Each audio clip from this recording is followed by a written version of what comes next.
welcome to another Twisted Sisters video. My name is Trina Wirihana and I'm so happy to have you here. Today I'm going to be twisting a thin cut, the full bloom card making Stampin' Thin Cut set, and I'm going to show you two cute cards that I've made using this set right here, and I'll show you the cards that I'll be demonstrating. So I've made this cute little Make-A-Wish one with a nice dark sky and the moon, all those cute stars that you can see in the background. And the second card I've made is a gorgeous sunset card. I really love this one, and I'm going to do some ink blending using the Distress Oxide inks. So let's get started and I'll show you how easy it is to make these cards.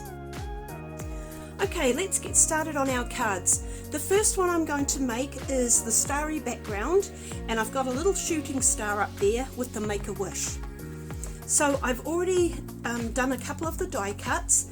On the black one, I've put it into my spray box. I just have an old packing box with the sides all taped up so that it's deep enough that I can put my paper inside and do my splatters without it going all over my desk. It stays inside the box.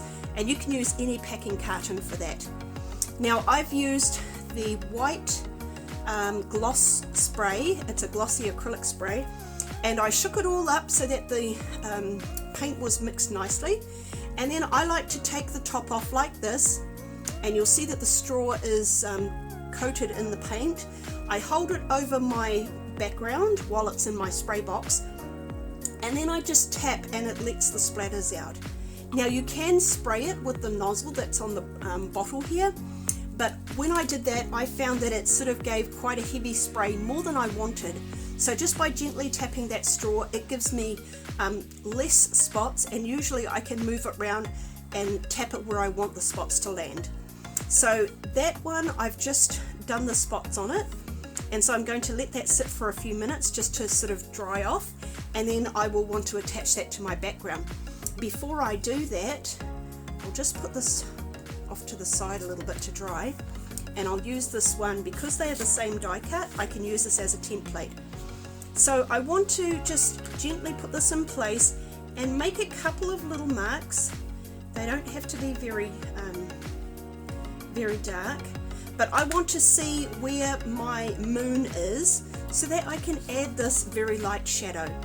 Now I've got a distress ink tool, a blending tool with the foam applicator, and I'm using the Distress Oxide Mustard Seed. Now I already have quite a bit on here. I might just gently tap. I don't want to have too much, and I don't want to add too much pressure either, because I just want a very soft kind of rounding shadow on my moon. So if I take this off, you might not be able to see it, but I've got some very faint lines here, and I can just gently rub it in that circular motion just to sort of give the bottom there a little bit of texture. So you can see it's added a bit of yellow. If I bring back this background and see where I would want to nest it, it's just given a little bit of shape to my moon. This is a little bit heavier inking than I did with the other one because I tapped it on and got some more ink. And you might want to use a different ink, a lighter one, or you could go with a grey because it's the moon if you want.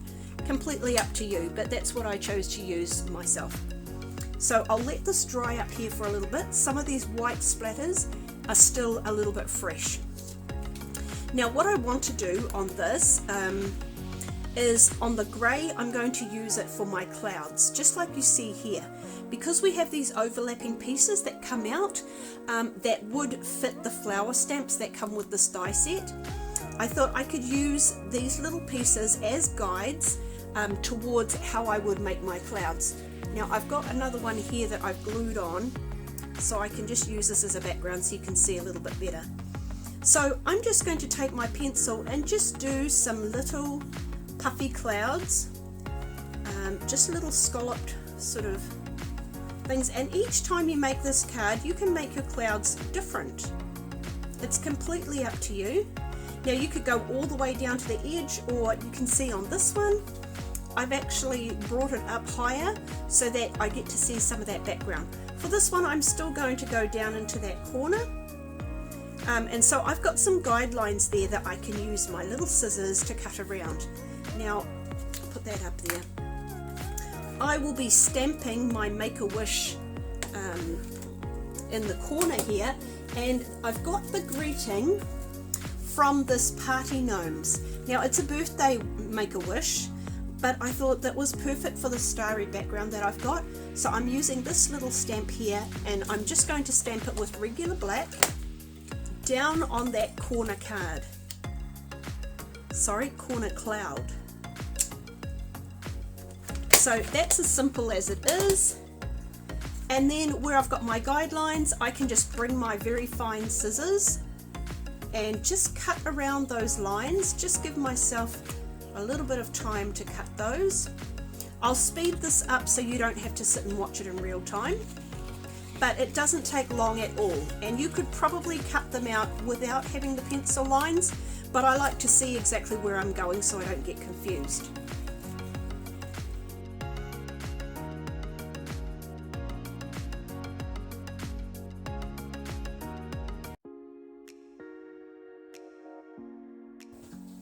Okay, you can see that I've cut my pieces out. I'm just going to check my background here and see, I think those spots have pretty much dried. So I'm going to add this onto my card base, just with some liquid glue. You could use a tape runner if you want to, that's no problem. And I'm just going to put it so it looks fairly even. I don't want to smudge any of these white dots. You could wait till they're a lot drier before you do your splatters. Now you could also just rub out those little pencil lines. I haven't bothered there. So I've got my clouds sitting on this one just so I could see where they go, and I'm just going to attach them here.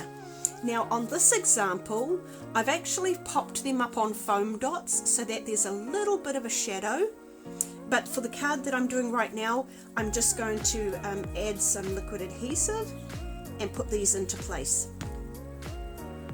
So just lining it up with the die, and it'll line up with the corners because they're all cut out of the same die. And you can wipe off any little excess bits of glue leakage. So just putting a little bit there, lining up with the die and with the outside edge so that they match.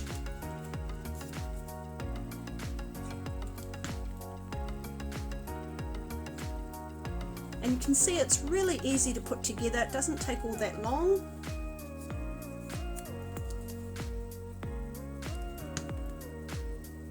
But a really cool way to make multiple cuts of this die and get quite a cool effect. Okay, so for this one, all I need to do to finish, I've got a white gel pen here. And so you can see on this one, I had a nice blob towards the top, and so you can pick up on any one of these spots. I think I've got a decent spot here. Otherwise you could just draw a spot, and then maybe I'll do that actually so it's in the area that I want. So I can just draw a spot with the gel pen and then just kind of flick out like it's a shooting star. So I've made that one a little bit bigger. I think it stands out more, it's nice. So that is our first card completed. Really simple, but a great way to use that die. So we'll carry on now and we'll make the sunset card. I'll just quickly show you that one. So I've got another base card, 4 1/4 by 5 1/2, and I've cut a piece of Sundance cardstock. I'm going to use the slightly lighter side so that it will stand out behind my die cut. So I'm going to be layering those together, and then my extra white one is going to be for my clouds. So I want to do some ink blending. I've just got a scrap piece of paper here. You can see I've done quite a bit of ink blending on it in the past. And so for this lot of ink blending, I'm using the Spiced Marmalade in the Distress Oxides and also Picked Raspberry. Those are the two colours that I'm wanting to blend to make my nice background. Now I also cut another die, a black one, and I was playing around with some other ideas, cutting the tops for trees and black clouds just to see what they look like. But I've cut these little scooped pieces off the ends of the die cut so that I can have a nice little pop of landscape. I made the card and then I just felt like it needed something at the bottom to give it a bit of weight, and you could make all sorts of really nice silhouette landscapes there. You might have some little tree dies, or you could stamp it, anything you want, but that's how I chose to do mine. So I'm going to ink up my blending tool with the spiced marmalade, and just going to gently add some ink, blending it down. So I want my orange sort of towards the top, try not to crease my card.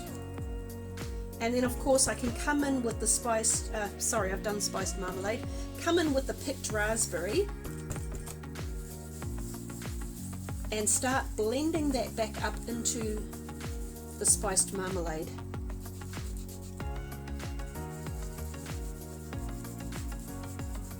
And I just thought this was a really beautiful combination for a sunsetty theme.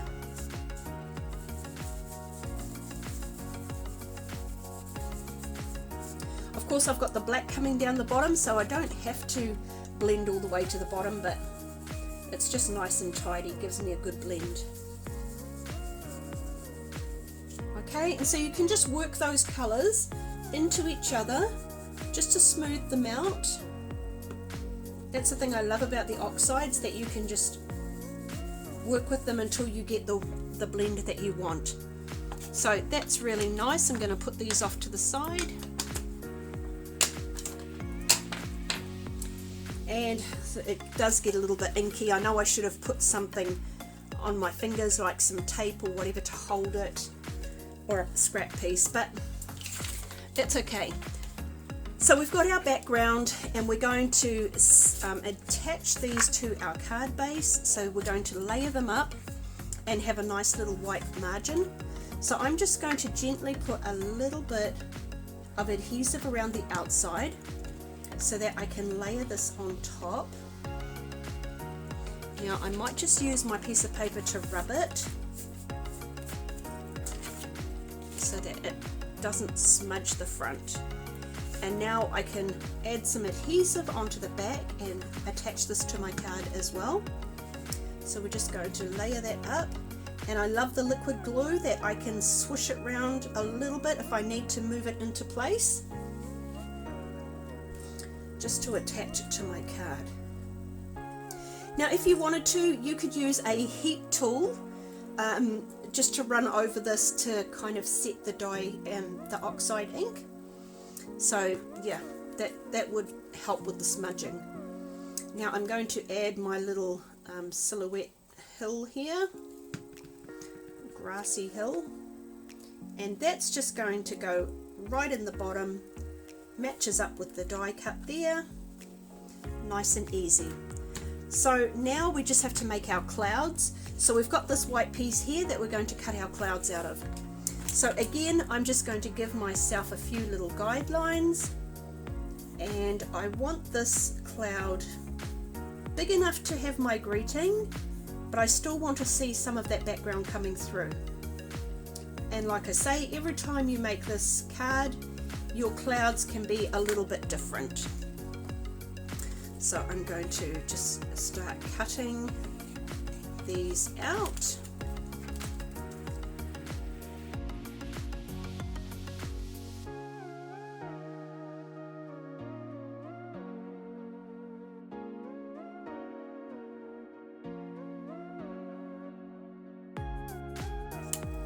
Okay, so I've got my clouds ready, and I just need to stamp my greeting.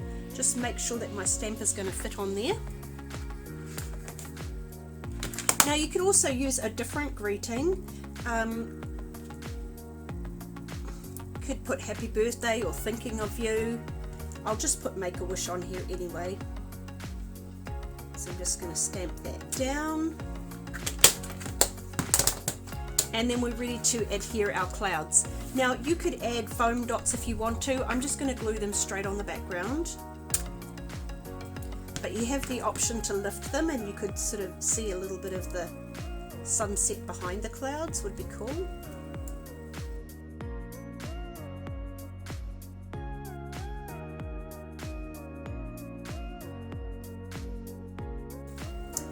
Okay, so now we've got our clouds into place. I've just got this one moved a little bit.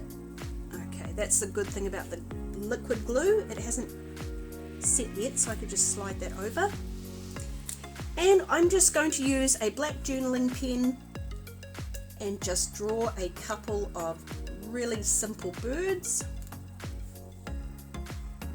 You may have something that you want to stamp up there in the top, but that completes our card. So 2 really cute cards using that one die, completely different to the flowers that are shown in the catalogue that come with it, with the stamp set, but just loving how completely different they look using the same die. Thank you once again so much for joining me today. I hope that you've enjoyed the cards that I've made and learned some techniques and seen some ways that you can stretch your supplies. Please check out other videos in my YouTube channel, and don't forget to also check the other Twisted Sisters. You'll see links in the description on my video so that you can visit their creations as well. Bunch of really talented ladies, and I'm sure you'll find a lot of inspiration there. So I look forward to seeing you next time. Until then, happy crafting.